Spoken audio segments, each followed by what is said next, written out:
got so much fucking design on right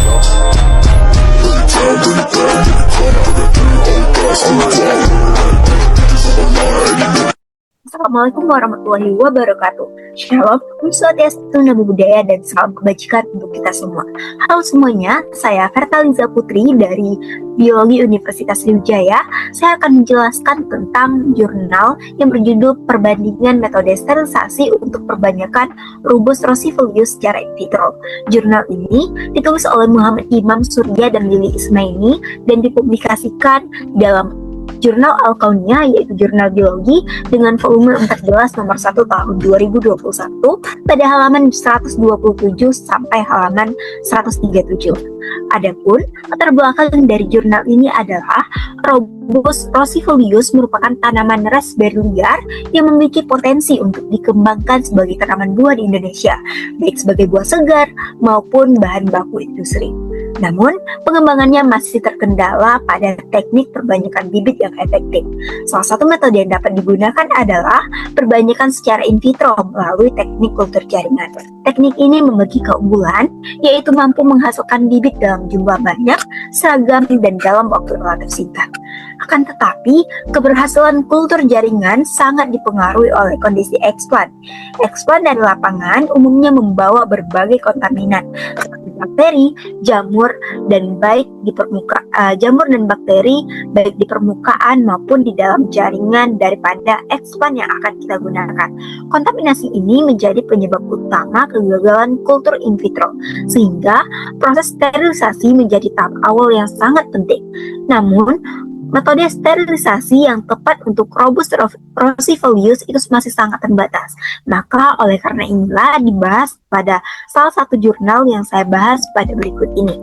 Adapun tujuan dari penelitian yang terdapat pada jurnal ini adalah penelitian ini bertujuan untuk menentukan metode sterilisasi yang paling efektif untuk eksplan daun Rubus rossifolius.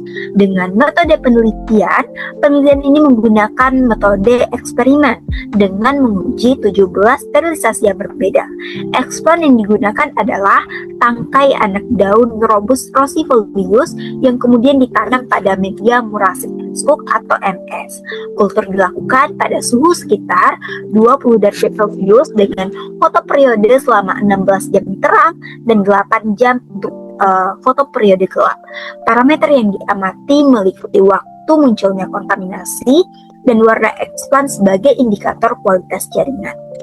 Adapun untuk prosedur singkat dari jurnal ini adalah proses sterilisasi dilakukan melalui beberapa tahapan, yaitu dimulai dari mencuci eksplan menggunakan deterjen, kemudian perendaman dengan bakterisida dan fungisida selama sekitar 30 menit, dilanjutkan dengan perendaman menggunakan NaClO 10% yang ditambahkan dengan Twin 80 selama sekitar 15 menit. Kemudian direndam dengan larutan ppm selama sekitar 15 menit dan eksplan ditanam pada media MS secara aseptik. Kemudian, berdasarkan prosedur kerja tersebut didapatkan hasil penelitian sebagai berikut. Hasil penelitian menunjukkan bahwa setiap metode sterilisasi memiliki tingkat efektivitas yang berbeda. Metode 9 memberikan hasil terbaik dengan mampu menunda munculnya kontaminasi hingga 8 hari setelah dilakukannya penanaman pada media MS atau Muracid Enskog. Sebaliknya, metode lain rata-rata hanya mampu menahan kontaminasi selama 4 hingga 6 hari. Bahkan, metode 1 dan 3 hanya mampu bertahan selama 3 hari. Selain itu, warna eksplan juga menunjukkan kualitas jaringan, di mana eksplan warna hijau menunjukkan kondisi yang lebih baik dibandingkan yang mengalami warna pencoklatan.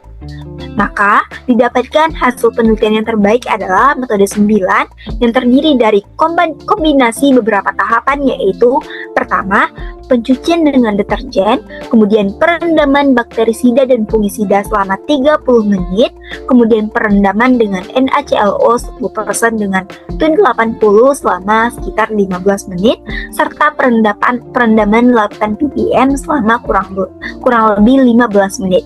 Metode ini terbukti paling efektif karena mampu menekan kontaminasi lebih baik dan menjaga expand tetap dalam kondisi baik. Keberhasilan metode 9 menunjukkan bahwa kombinasi beberapa bahan sterilisasi lebih efektif dibandingkan penggunaan satu bahan saja. NaClO berperan sebagai disinfektan utama, sedangkan ppm membantu menghambat mikroorganisme termasuk yang bersifat endofitik. Maka, berdasarkan hasil penelitian maupun jurnal yang saya paparkan, dapat kita simpulkan sebagai berikut. Untuk kesimpulannya adalah, metode sterilisasi sangat berpengaruh terhadap keberhasilan kultur jaringan Robust rossifolius. Metode 9 merupakan metode paling optimal karena mampu menekan kontaminasi hingga 8 hari dan menjaga kualitas expand tetap baik. Demikian yang dapat saya sampaikan. Kurang dan lebihnya saya mohon maaf. Semoga paparan yang saya sampaikan berdasarkan jurnal ini dapat bermanfaat. Saya tutup dengan wassalamualaikum warahmatullahi wabarakatuh.